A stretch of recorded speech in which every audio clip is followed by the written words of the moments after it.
बिस्मिल्लाहिर्रहमानिर्रहीम। अॼु असीं 6हीं किताब जो सबक़ 8 पढ़ंदासीं।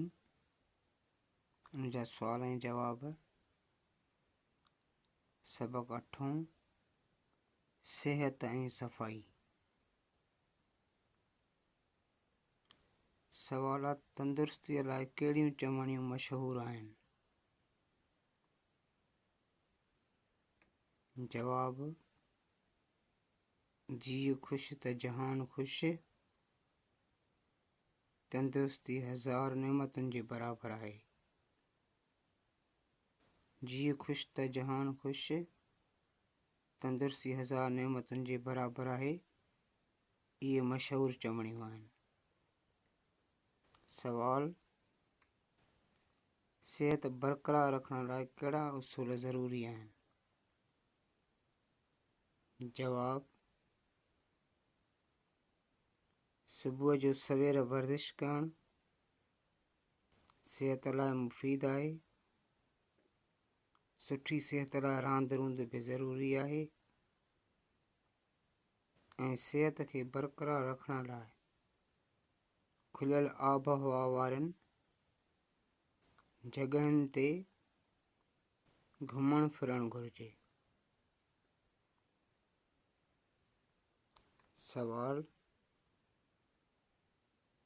सिहत ऐं सफ़ाईअ लाइ असांजे नबी सॻोरे जो कहिड़ो फ़रमानु आहे?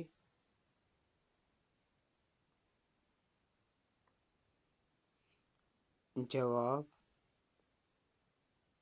असांजे नबी सॻोरे सल्लल्लाहु अलैहि आलिहि वसहबिही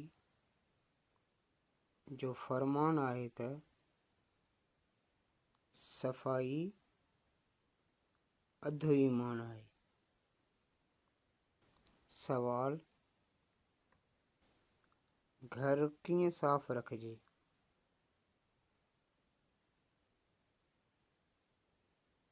जवाब: घर खे साफ़ सुथरो रखण लाइ रोज़ानो घर जी सफ़ाई करणु घुरिजे।